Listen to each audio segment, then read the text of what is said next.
Құрметті көрермендер, бірінші кезең бойынша соңғы талапкеріміз Санақұл Бексұлтан, Қызылорда қаласы.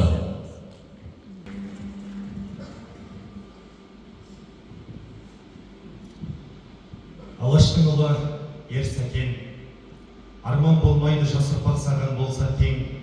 Келмеске кеткен кемері жырдың толса кен, шабыт алғанда санаға сіңген саф үлгің, өлең боп төгіл қалам сабынан ақынның тебіреткенде сол сәт ең.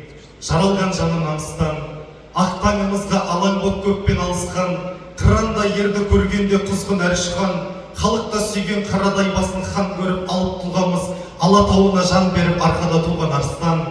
Арғын таратқан арғымақ, сәду ақастан қалған мұраны сан құрап, түсінер болсақ тұрмайды баста мәңгі бақ. Қасірет шығар, сәкенді біреу саттым деп, қазақтың өзі, қазақтың ұлын аттың деп шығарса тағы сандырақ.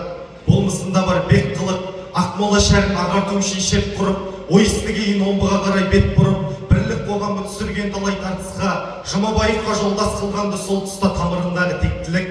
Айқаптан шыққан асқағын, сарнады топта, жалғады жолын баспаның, тіршілік газет тапқандай сонда бастауын, қазақ қоғамы шешілмеді деп мәселең, еңбек ақталып ел жұртқа болды әсерон ұғынып ақпарастарын.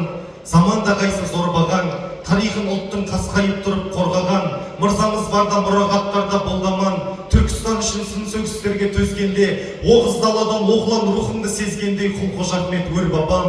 Таңғайыр дарындан тигі, тайғанақ тағдыр ел үшін болса әрқилы, салтына берік сақтаған сері ән күйді, музыка деген қураған жанды қылар от, мына далада мәңгілік өшпес мұра боп қазақтың әні шалқиды. Саз бен сөз елмен негіздеп, таланты жанның жатқанда тулап теңіз боп, өлермен болды өнерден алдың кеңіздеп, Затаевичке шаруасы сонда шақ келді, халық әртісі атағын тұңғыш ақ берді мендегі жылы лебіздеп. Тар жолды кешті тайғақты, қамауда жатып көрсетті нағыз қайратты, қай сынақты да жай болып ойнап жайратты, ақырғы демде алаш деп тағы ұрандап, қазаққа сеніп қасқайып өлді қыраннат жоғалтпай намыс айбатты. Алаштың ұлы ер сәкен, арман болмайды жас ұрпақ саған болса тең, келмеске кеткен кемері жырдың толса кен, шабыт алғанда санаға сіңген саф үлгім, өлең боп төгіл қалам сабынан ақынның тебіреткенде сол сәт ең. Бәрекелді, рахмет.